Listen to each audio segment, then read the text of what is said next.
Hey, welcome to the lecture on early 20th century architecture. And in this one, I'm just going to talk about Frank Lloyd Wright, and I call the lecture Modernism in Harmony with Nature.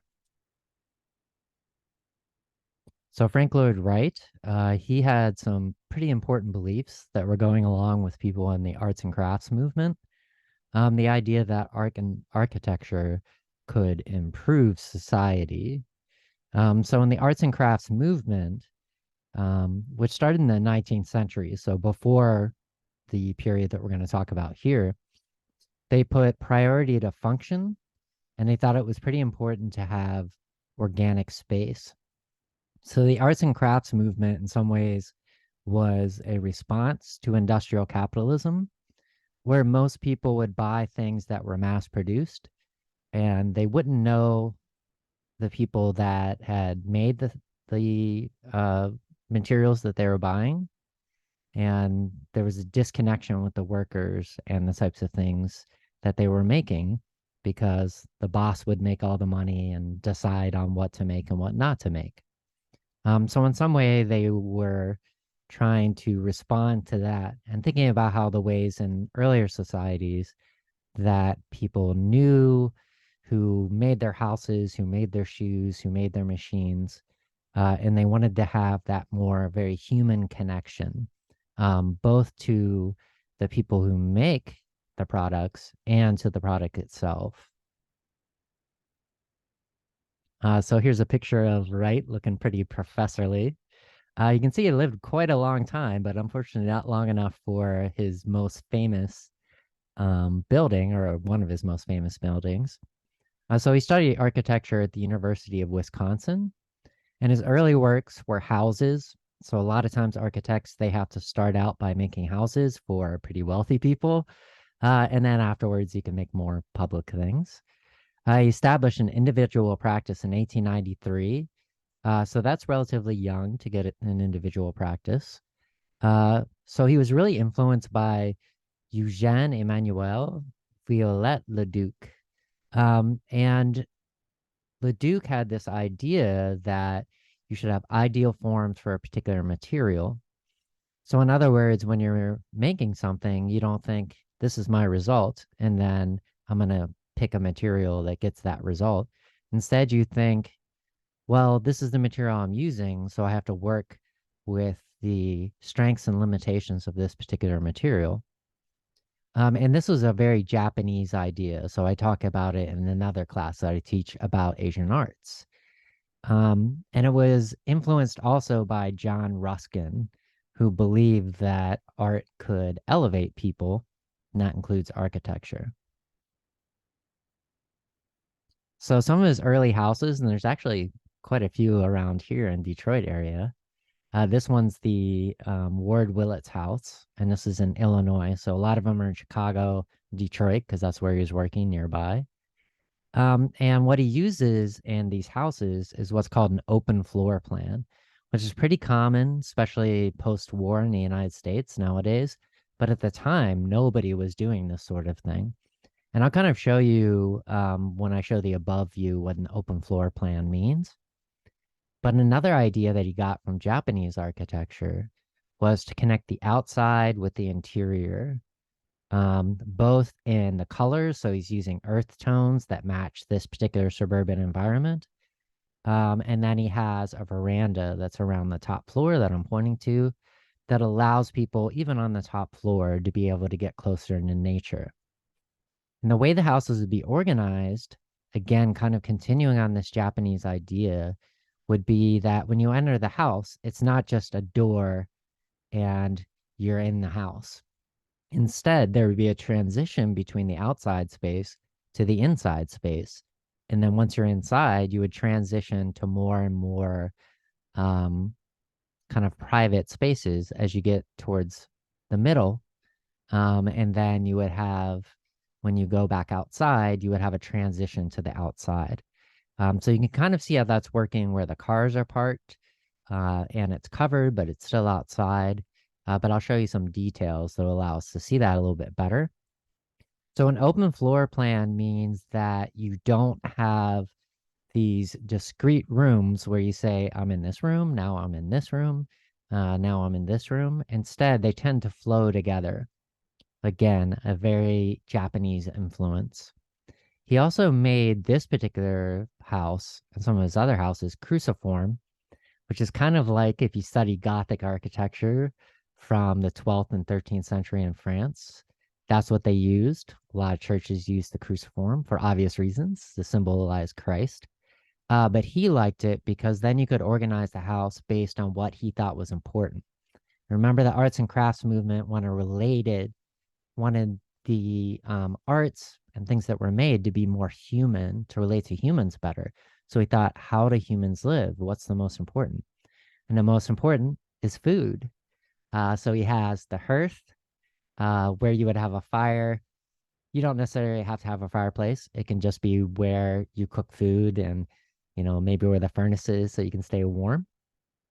So the hearth comes from the idea of heart, the spiritual and psychological center of the house. So if you have a fireplace, it's where everyone will gather around in the winter to stay warm. And then when people make food, that's where the food comes from. So some of the most important things. So you can see how the kitchen and the pantry and utility type things are around the center. And then as you get to the edges, you can see a porch, and that's a covered porch that I showed you from the outside. You have rooms for allowing people to come in where they can go inside and outside. And then you have some private rooms in the background. So this was based on the types of houses that Japanese elites were making, these country houses. This one's called the Katsura Detached Palace, and it's actually still used by the imperial family of Japan. And even though this is very old, you can see it's from the 1600s. It's modular, which is generally thought to be a modern way of constructing buildings. Modular just means that you have a unit and then you build the structure based on this unit, which you can repeat over and over again. So in the case of Japanese architecture, it's a tatami, which is 3x6. You can buy these tatamis because they have floor size 3x6 kind of Japanese style floors that you can buy. But in the case of this particular house, when it was built, the builders in Japan wanted to make something that seemed to be more natural and that seemed to flow more.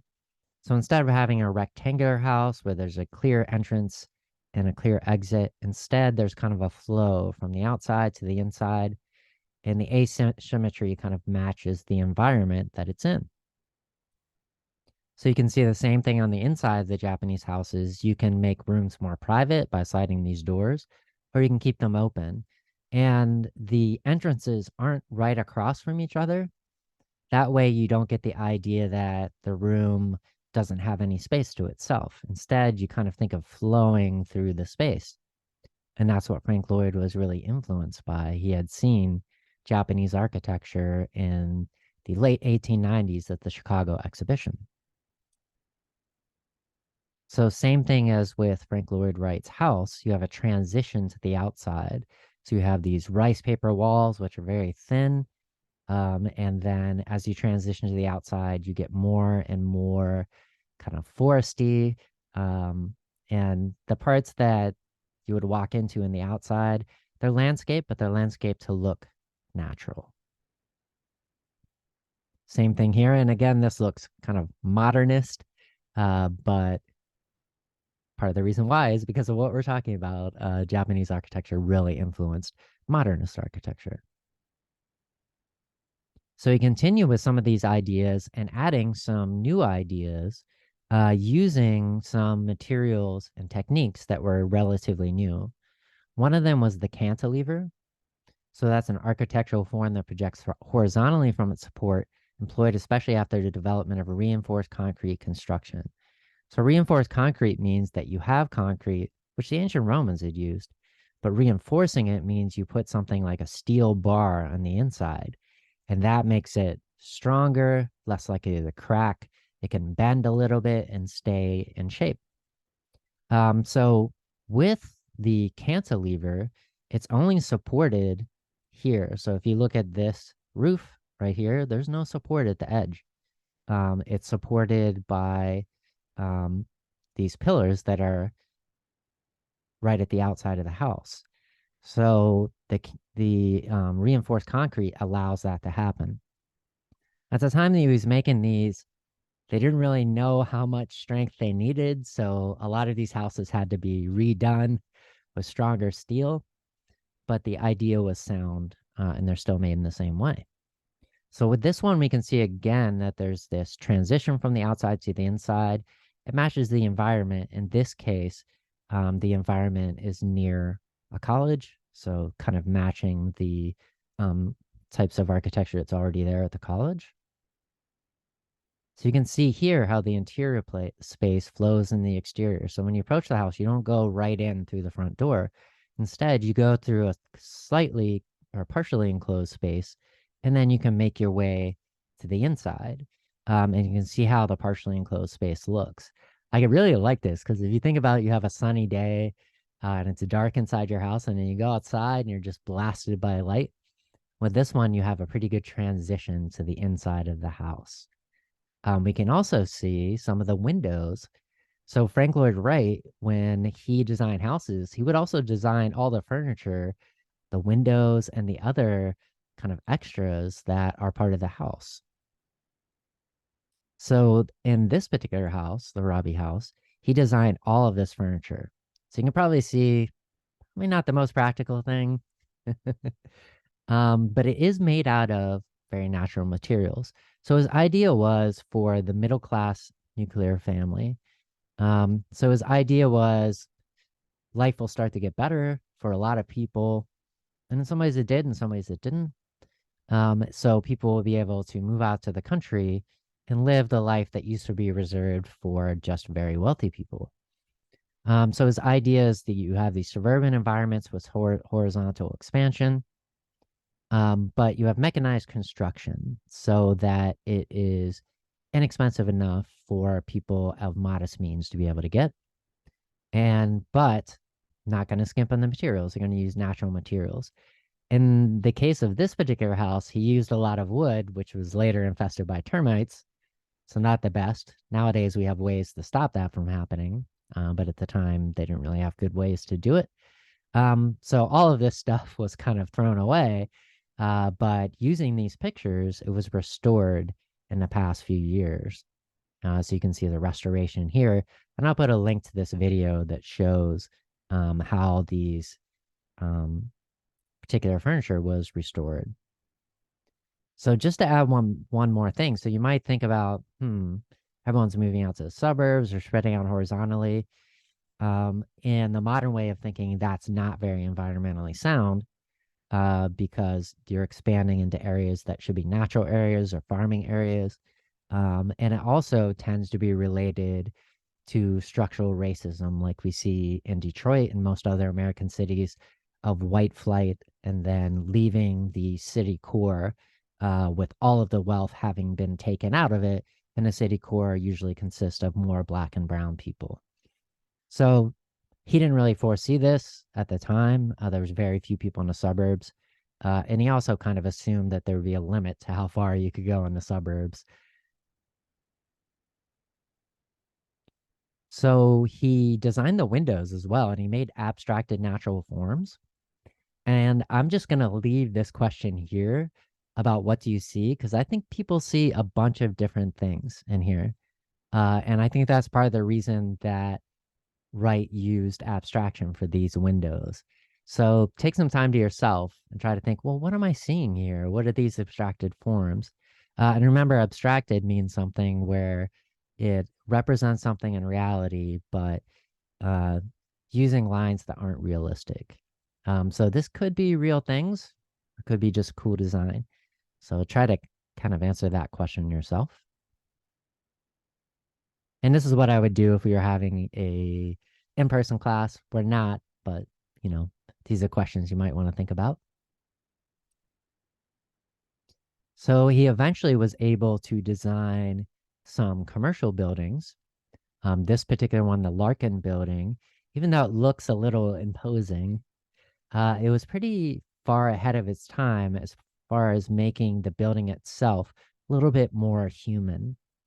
So what we see is a lot of rectangular elements, articulated mass and space into a single close unity.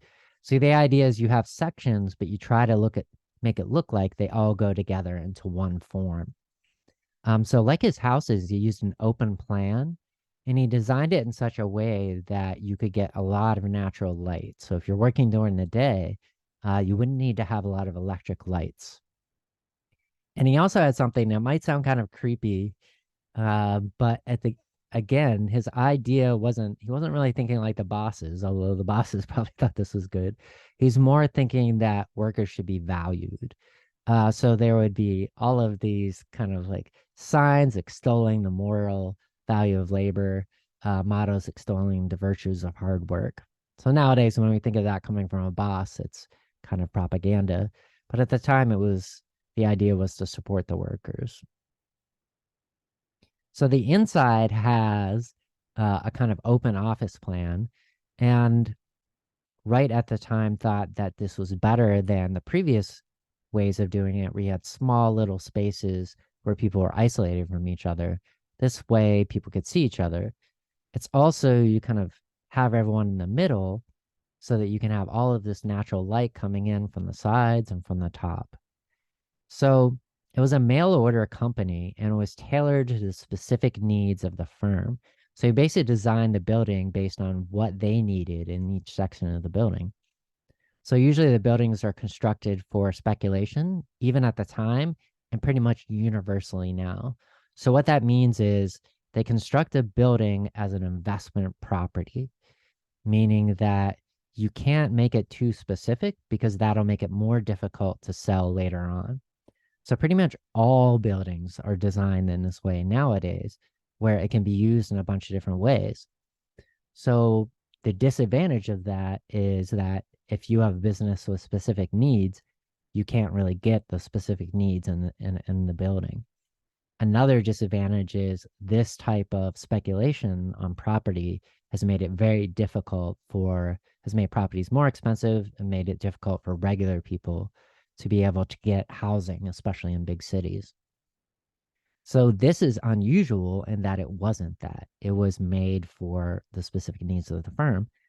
And that's why you can see that it was demolished less than 50 years later, replaced with a building that was surely for speculation. So this is one of the first instances of environmental design. It had something that almost no building had at the time, which was central air conditioning. It gets really hot, even in Buffalo, New York, but also very cold, and central light. So a way for people not only to be able to see each other, but also get some natural light. So remember, the arts and crafts movement said we want to make things more human, and unnatural lights probably aren't the most human things. So as he progressed, he took all these ideas and was able to put them into some of his pieces and in his later work is almost like sculpture that you can live in. And Fallingwater is certainly an example of that. I'm from Pittsburgh, so I'd seen this many times as a child.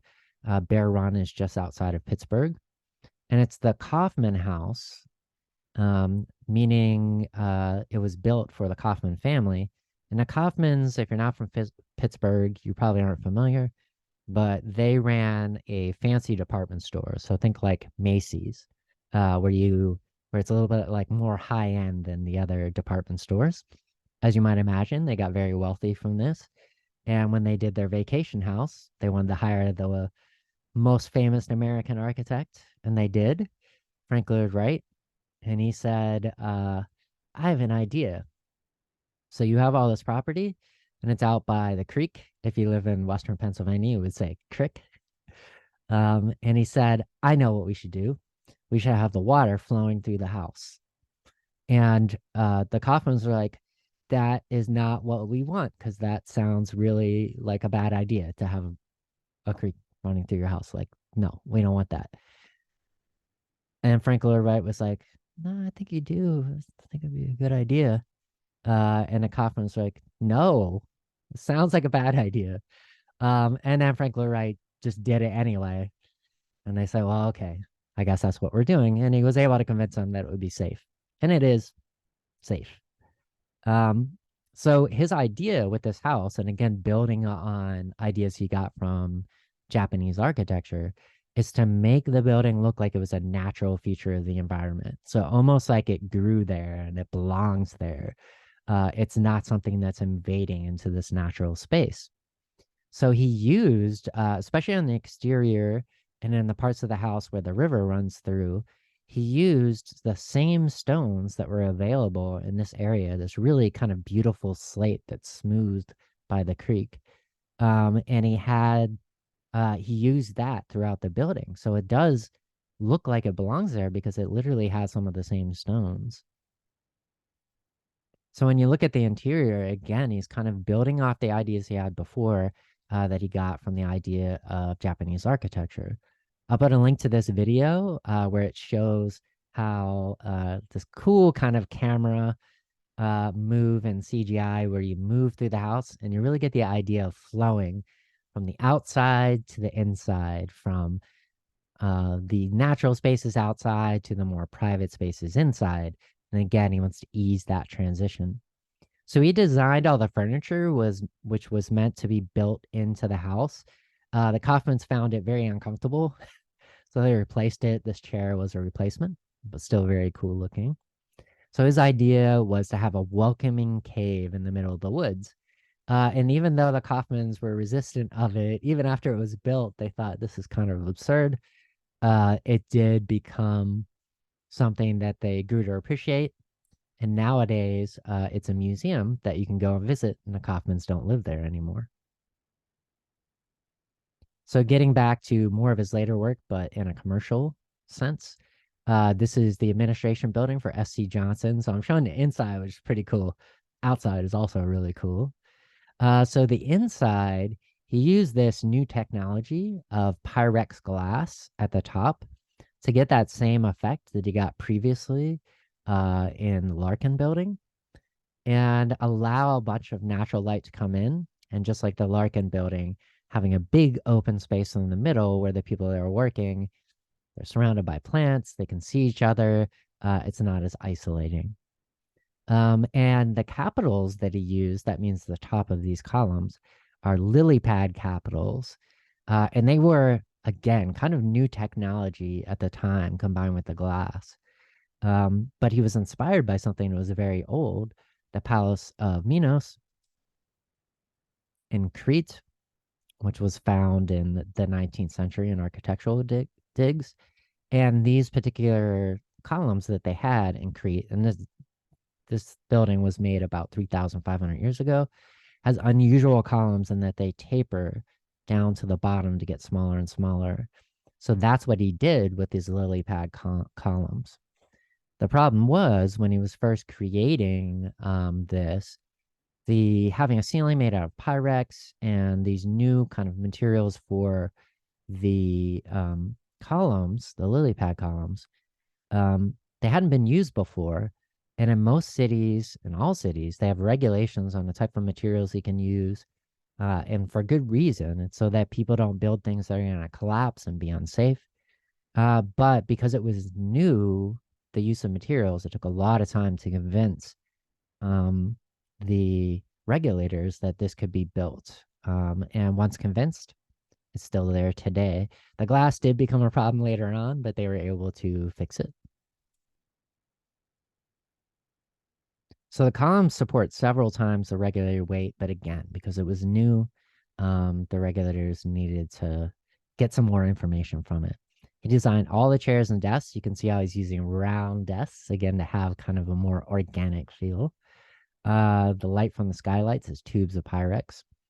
He wanted it to be, he was inspired by Gothic churches where there were almost all windows and they were bringing this light. So as inspiring a place to work as any cathedral ever was in which to worship. So the outside of the building, this is their original design, which was going to be fairly tapered, like the columns, but that didn't work, not just because of the regulators, but in reality. So this tower, which was commissioned later, they made it slightly more conservative, but you still had this same kind of futuristic look to it. You can see it right here where the side of the building seems entirely smooth and it's just broken up. Um, you can see it's kind of cool to see it next to these cars because it looks like it's from the future compared to these cars that are from the 1950s. So this is one of the last buildings we're going to look at, and it's a skyscraper. You remember Frank Lloyd Wright didn't really like skyscrapers. He wanted to have buildings that were spreading out, but he did recognize, hey, we're in cities, you got to go up, you can't go out. Um, and he actually uses a method which is used for most really tall skyscrapers nowadays, where you have a central supporting core and then cantilevered floors. So when you have the floors, they're not actually supported on the outside. So you can replace all of that with glass, which is what you see here, so that you can bring in lots of light. Um, and this is the way that most modern skyscrapers are made. So the structure is basically like a tree. You got the strong trunk in the middle, and then the branches are just going out horizontally, and don't need to be supported by anything other than the trunk. It's cruciform like the buildings he had. Usually, when they use this kind of structure in modern skyscrapers, they don't do it in a cruciform way. And the idea was to make this for office, retail, and residential, which again is a very modern way of looking at making it a building. He designed the inside, including all of the furniture, all of the trimmings, even these like light covers and the vent covers, which aren't very practical because companies don't make things in this shape. So when you had to replace them, it was a problem.